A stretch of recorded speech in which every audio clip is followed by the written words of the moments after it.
Ladies and gentlemen, boys and girls, children of all ages, welcome to Robert's Sports Show. I'm your host, Robert. Alright, did a little top 5 video today. My top 5 favorite Hell in a Cell matches of all time. The WWE Hell in a Cell pay-per-view right around the corner. I think it's 2 weeks away. There's 2 Hell in a Cell matches announced so far for the pay-per-view. Looks like there'll only probably be just 2. We got Dean Ambrose versus Seth Rollins, and then Randy Orton versus John Cena. I wish this match would have been kind of flipped a little bit. I would really like to have seen Seth Rollins versus John Cena and Randy Orton versus Dean Ambrose. I think that would have been more intriguing. Obviously, Randy and Cena we've seen before in Hell in a Cell. Nothing special. Dean Ambrose, Seth Rollins. Obviously, the feud they've had going on for months now. Everybody kind of knew, 2, 3, 4 months ago when the feud really was at its height that it would be in a Hell in a Cell match. Here we are. We got it. I just hate being wrestling so predictable like it is. On this Hell in a Cell match, sometimes it's hard to predict what's going to happen. A lot of times, something crazy happens, either a spot on the top, or somebody comes flying off the top, or through the cage, or, Edge has speared people through the side of the cage. I mean, all kinds of things could happen. Or you get, somebody like a Dean Ambrose can get, ambushed by the Authority and have all the Authority in there and just annihilating him so nobody can help him. Or different things like that can possibly happen. So I'm going to break down the history of the Hell in a Cell and then my top 5 favorites. There's been 28 total Hell in a Cell matches as of last year. There's 2 more scheduled this year. The Hell in a Cell pay-per-view began in 2012. 2013 was 2 Hell in a Cell matches. In 2014 there's been 2, or will be 2.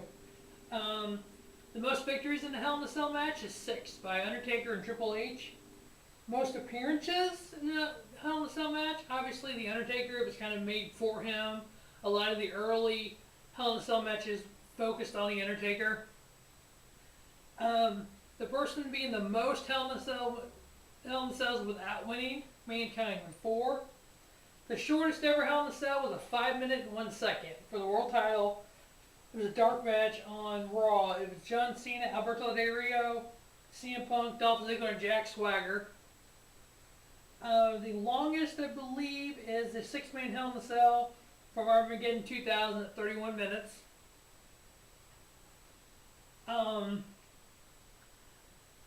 If storylines are done right, I like Hell in a Cell match. Just to throw it in there, a lot of times it doesn't make sense. Obviously, the 5 that I chose, my 5 favorites, a lot of times they followed storylines and they made sense of what they were doing at the time. Number 5 on the list, WrestleMania 28, The Undertaker versus Triple H. 30-minute match. It was just carrying that feud on between Taker and Trev. Taker just came off of 2 WrestleManias versus Shawn Michaels. This is the second WrestleMania versus Triple H. Had a no holds barred the first one. It's just kind of kept that feud going. Those 2 icons. You kind of make it bigger for them. Unfortunately, Taker's at that age.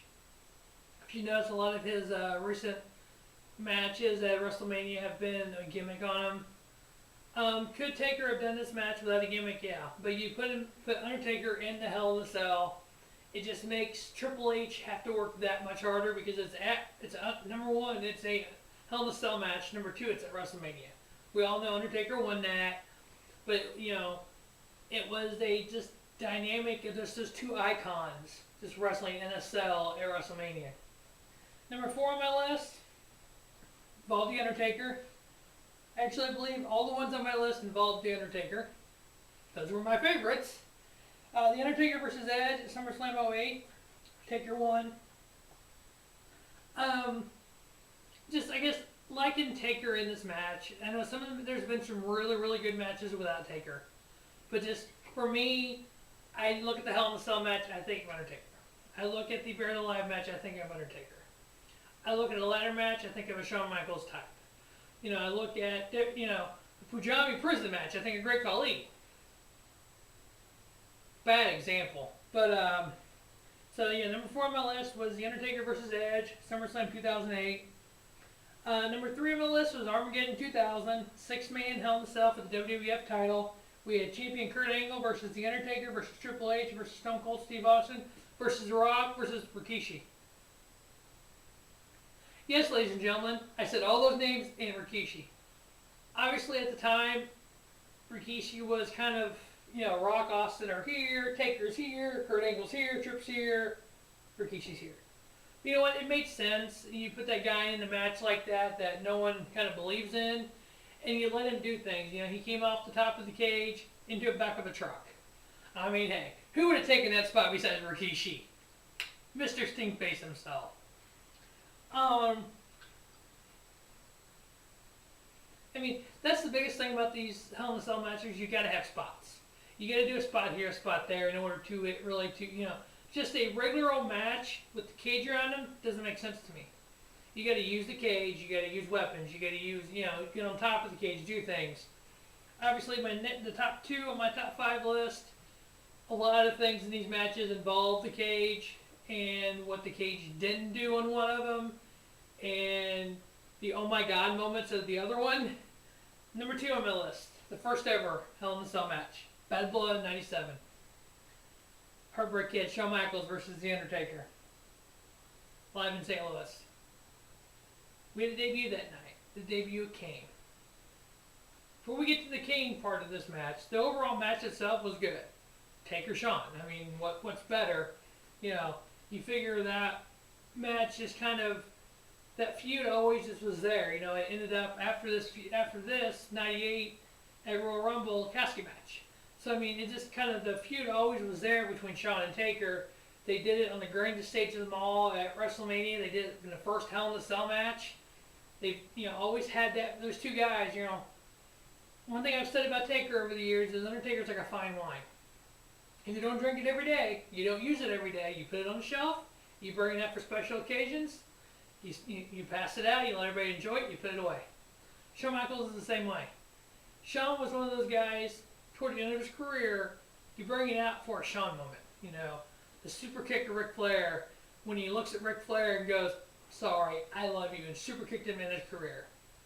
When he came out at WrestleMania 25, just in the white and like he was God compared to Taker.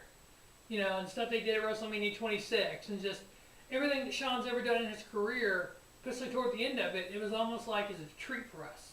When he returned to face Triple H, things like that. So when you did a Hell in a Cell Taker Shawn, you knew it was going to be good, and then just add the whole Paul Bearer against Taker, and then Kane shows up and rips the cage door off, and just scares the living hell out of everybody. Shawn ends up winning the match. You start this whole feud with Kane and Taker, all because of Hell in a Cell, all based on Shawn Taker. Number 1 on my list, which I know anybody who does a top 5 Hell in a Cell moments, this has got to be number 1 or 2. Probably the most oh my god moment Hell in a Cell match ever, King of the Ring '98, The Undertaker versus Mankind. We've all seen this match. We've all seen highlights of this match 100 times. Mick Foley coming off the side of the cage. Mick Foley going through the cage. They interviewed Mick about it one time, and he said the going off the side, that was his idea. He told Vince he wanted to do something big. He told Vince, because I want to take her to throw me off the cage. Vince was against it. Vince was like, no, you'll get hurt. Mankind was like, no, we're doing it. They did it. Mick Foley was like, hey, I want to do this. We're doing it. So Mick got thrown off the cage. I mean, everybody thought he was dead. They take him out on a stretcher. Here he comes. When he went through the cage, that wasn't supposed to happen. The cage broke. If you ever watched that match, or you've seen it live on pay-per-view, you might be able to see it on Liberty Media Network, but they may have edited it. When Mick Foley comes through the top of the cage and hits the ring, it was almost like before his body hit that ring, there was paramedics, there was EMTs in that ring, because it wasn't supposed to happen that way. Obviously, we all know Mick Foley had the tooth go through his nose and everything, and all the injuries he got from that. But that was a Mick Foley Mankind type of match. Let Taker just destroy me. Let's do these spots that people go, these oh my god moments. Obviously, these 5 matches that I mentioned here were great matches. They were Hall of Fame level matches with Hall of Fame guys. And if you look at it, Undertaker, Mankind, Heartbreak Kid, Shawn Michaels, Kurt Angle, Triple H, Stone Cold Steve Austin, Rikishi, The Rock, Edge, another Triple H. What's the common denominator here? These guys are all Hall of Famers. They all know how to perform on the grandest stage of them all. They all know how to take a cage match, expand into Hell in a Cell to another level. Can Dean Ambrose and Seth Rollins do that? Can Randy Orton and John Cena do that? Only time will tell if a list in 5 years, 10 years down the road will involve either one of those. If I had to forecast it, I could legitimately say next year, if I do a top 5 Hell in a Cell moments, Dean Ambrose, Seth Rollins could be added to that. Well, that wraps up my top 5 Hell in a Cell matches. My favorite 5, please. I want your comments. I want to know what your favorite one is, favorite 2, whatever it be, and what you think of the upcoming 2 Hell in a Cell matches. Stay tuned to Robert Sports Show for not only a preview of Hell in a Cell pay-per-view, but Hell in a Cell, Survivor Series, TLC. You'll see what I would do for those pay-per-views if I was writing the cards. Have a great evening. Thanks for watching.